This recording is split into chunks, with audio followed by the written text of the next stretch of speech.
ಮಧ್ಯರಾತ್ರಿ ಸುರಿದ ಮಳೆಗೆ ರಾಜಧಾನಿ ಬೆಂಗಳೂರು ತತ್ತರ. ರಾಜ್ಯದಲ್ಲಿ ಇನ್ನೂ 3 ದಿನ ವರುಣಾರ್ಭಟ. ಬೆಂಗಳೂರಿನ ಶಾಂತಿನಗರ ಬಸ್ ನಿಲ್ದಾಣದ ರಸ್ತೆ ಸಂಪೂರ್ಣ ಜಲಾವೃತವಾಗಿದ್ದು, ರಸ್ತೆಯ ಮೇಲೆ 2 ಅಡಿ ಅಷ್ಟು ನೀರು ನಿಂತಿರುವ ಪರಿಣಾಮ ವಾಹನ ಸವಾರರ ಪರದಾಟ ನಡೆಸಿದ್ದಾರೆ. ರಾಜ್ಯದಲ್ಲಿ 3 ದಿನ ಭಾರೀ ಮಳೆಯಾಗೋ ನಿರೀಕ್ಷೆಯಿದೆ. ಬೆಂಗಳೂರಲ್ಲಿ ಮಧ್ಯರಾತ್ರಿಯಿಂದ ಬೆಳಗ್ಗೆ ತನಕ ಭಾರೀ ಮಳೆಯಾಗಿದೆ. ರಾಜಾಜಿನಗರ, ಪೀಣ್ಯ, ಲಗ್ಗೆರೆ, ನಾಗರಬಾವಿ, ಮೆಜೆಸ್ಟಿಕ್, ಕಾರ್ಪೊರೇಷನ್, ಮಲ್ಲೇಶ್ವರಂ ಸೇರಿದಂತೆ ಸಾಕಷ್ಟು ಕಡೆ ಗುಡುಗು, ಮಿಂಚಿನ ಸಹಿತ ಜೋರು ಮಳೆಯಾಗಿದೆ. ರಸ್ತೆ ಮೇಲೆಲ್ಲ ನೀರು ನಿಂತು ಮುಂಜಾನೆ ಪ್ರಯಾಣಿಕರಿಗೆ, ವಾಹನ ಸವಾರರಿಗೆ ಸ್ವಲ್ಪ ಸಮಸ್ಯೆಯಾಗಿದ್ದು, ಅಂಡರ್ ಬ್ರಿಡ್ಜ್ಗಳ ಕೆಳಗೆಲ್ಲ ನೀರು ನಿಂತಿದೆ. ವಾಹನ ಸವಾರರು ಹುಷಾರಾಗಿ ಸಾಗಬೇಕಿದೆ. ನಿನ್ನೆ ರಾತ್ರಿ ಸುರಿದ ಮಳೆಗೆ ನಗರದಲ್ಲಿ ಸಾಲು ಸಾಲು ಅವಾಂತರ ಸೃಷ್ಟಿಯಾಗಿದ್ದು, ನಗರದ ಮಹಾದೇವಪುರದ ಪಣತ್ತೂರು ಬಳಿಯ ಬಳಗೆರೆ ಮುಖ್ಯ ರಸ್ತೆ ಸಂಪೂರ್ಣ ಜಲಾವೃತವಾಗಿದೆ. ಅಲ್ಲದೆ ಬಳಗೆರೆ ಸಮೀಪದ ದಿಶಾ ಸೆಂಟ್ರಲ್ ಅಪಾರ್ಟ್ಮೆಂಟ್ಗೆ ಮಳೆ ನೀರು ನುಗ್ಗಿದ್ದು, ಅಪಾರ್ಟ್ಮೆಂಟ್ ಬೇಸ್ಮೆಂಟ್ ಜಲಾವೃತವಾಗಿದೆ.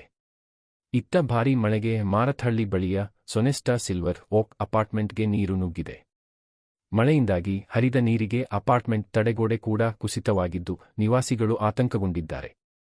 ರಾತ್ರಿ ಸುರಿದ ಮಳೆಗೆ ನಾಗವಾರ ಜಂಕ್ಷನ್ ಮತ್ತು ಹೆಬ್ಬಾಳ ರೋಡ್ ಕೆರೆಯಂತಾಗಿದ್ದು, Esteem mall to Hebbal flyover ಮಾರ್ಗದಲ್ಲಿ ಮಳೆ ನೀರು ನಿಂತಿರುವ ಕಾರಣ ಪ್ರಯಾಣಿಕರು ಪರದಾಟ ನಡೆಸಿದ್ದಾರೆ.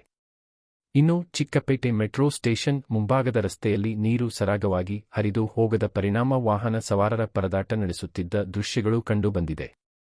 ಬೆಂಗಳೂರಿನ ಶಾಂತಿನಗರ ಬಸ್ ನಿಲ್ದಾಣದ ರಸ್ತೆ ಸಂಪೂರ್ಣ ಜಲಾವೃತವಾಗಿದ್ದು, ರಸ್ತೆಯ ಮೇಲೆ 2 ಅಡಿ ಅಷ್ಟು ನೀರು ನಿಂತಿರುವ ಪರಿಣಾಮ ವಾಹನ ಸವಾರರ ಪರದಾಟ ನಡೆಸಿದ್ದಾರೆ.